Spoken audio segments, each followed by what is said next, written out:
दोस्तों हमारा इस वीडियो का टॉपिक है getting standard with macro. Excel में मैक्रो कैसे यूज़ करना है। बनाने से पहले एक बहुत ही खास बात ध्यान रखिएगा कि आपको अपनी जो एक्सेल शीट है वो किस तरह से सेव करनी है। तो दोस्तों हमें एक्सेल शीट जो मैक्रो का एक्सटेंशन होता है उसके हिसाब से सेव करनी है। तो क्या करना है, फाइल में जाइए, सेव एज कीजिए। सेव एज में आपको जहाँ पे सेव करना है वो लोकेशन सिलेक्ट कर लीजिए। मैं यहाँ पे डेस्कटॉप सिलेक्ट करता हूँ और यहाँ सेव एज ए टाइप है, उसमें जाके मैक्रो एनेबल वर्कशीट को आपको सिलेक्ट करना है। तो मैक्रो एनेबल वर्कशीट सिलेक्ट करके सेव कर दीजिए। इसके बाद जो है हमारा मैक्रो बनाएंगे।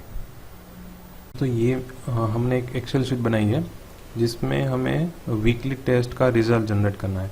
तो अब हम क्या वीकली टेस्ट में हम क्या करना है, यहाँ पे टोटल करना है और यहाँ पे रिजल्ट पास और फेल दिखाना है।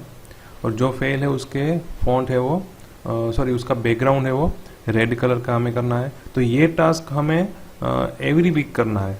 तो हम क्या करेंगे, इसका एक मैक्रो बना लेंगे और जो डिटेल है वो डिटेल डाल के हम मैक्रो पर क्लिक करके एक ही बार में ये सब कैलकुलेट कर सकते हैं। तो अभी हम फर्स्ट वीक के लिए सारा जो फॉर्मूला है वो कैलकुलेट करेंगे और मैक्रो भी हम क्रिएट करेंगे। तो मैक्रो क्रिएट करने के लिए क्या करना है, पहले तो आप अपना सेल रेफरेंस है वो डिसाइड कर लीजिए कि आपको कहाँ से कैलकुलेशन कंसीडर करनी है। तो हम सेल रेफरेंस को, ये रोल नंबर 1 है, वहाँ पे देते हैं।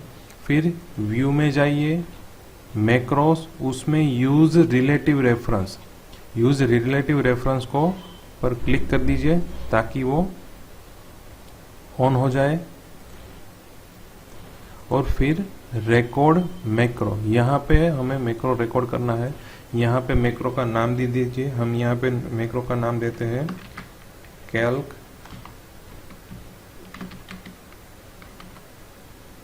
और यहाँ पे मैक्रो की शॉर्टकट की हमें देनी है। तो ऐसी शॉर्टकट की दीजिए ताकि वो MS ऑफिस की शॉर्टकट की से अलग हो। तो मैं यहाँ पे कंट्रोल Q दे देता हूँ और ओके। तो ये मैक्रो रिकॉर्डिंग अब शुरू हो गया है।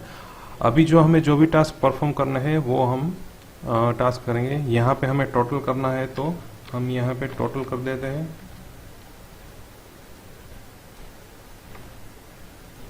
तो ये सभी स्टूडेंट के मार्क्स का टोटल हो गया। यहाँ पे रिजल्ट हमें डिस्प्ले करना है और रिजल्ट में क्या डिस्प्ले करना है, पास या फेल। जो भी सब्जेक्ट है उसमें, कोई भी सब्जेक्ट में 40 से कम मार्क आए हो तो उसको हमें रिजल्ट फेल बताना है। तो यहाँ पे हम उसका प्रोग्रामिंग लिखते हैं। इफ कंडीशन से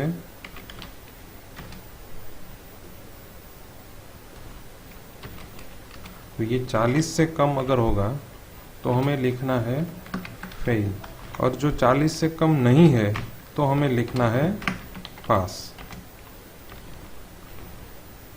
और इसी तरह सभी के। और ये जो पास और फेल लिखा है उसको हम सेंटर अलाइनमेंट कर देते हैं।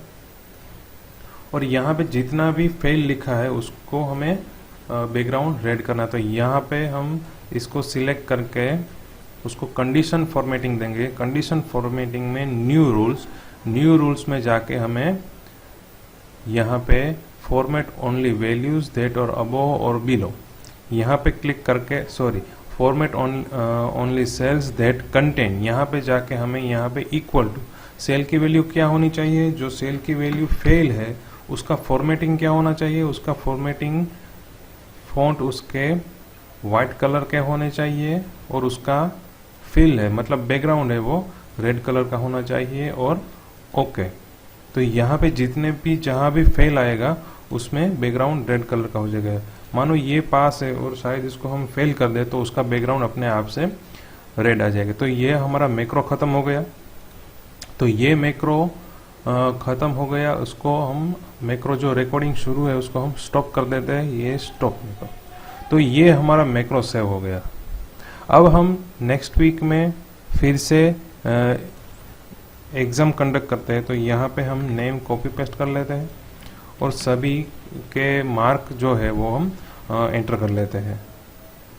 तो ये हमने मार्क डाल दिए। अभी हमें क्या करना है, टोटल और रिजल्ट कैलकुलेट करना है। तो फिर से यहाँ पे सारी फॉर्मूला लिखने की ज़रूरत नहीं है। हमने जो मैक्रो बनाया है उसकी मदद से हम सभी कैलकुलेशन एक ही क्लिक में कर सकते हैं। तो दोस्तों, हम ये जब मैक्रो बनाया था हमें रेफरेंस इस सेल का लिया था A3 का। तो यहाँ पे हमें वही सेल को सिलेक्ट रखना है, फिर से व्यू में जाके मैक्रो में जाना है। यहाँ पे व्यू मैक्रो, जितने भी मैक्रो हमने बनाए हैं उसका लिस्ट यहाँ पे होगा। सिलेक्ट कीजिए, रन कीजिए, यहाँ पे सभी एक ही बार में कैलकुलेट होके आ जाएगा। ये हमने क्लिक करके किया। उसकी जो शॉर्टकट की हमने बनाई थी उसका भी हम यूज़ करके यहाँ पे हम मैक्रो रन कर सकते हैं। तो यहाँ पे कंट्रोल Q जब मैं प्रेस करता हूँ तो ये सारी कैलकुलेशन, सारी फॉर्मूला इसके साथ। तो इस तरह से हम मैक्रो का यूज़ कर सकते हैं। Thank you.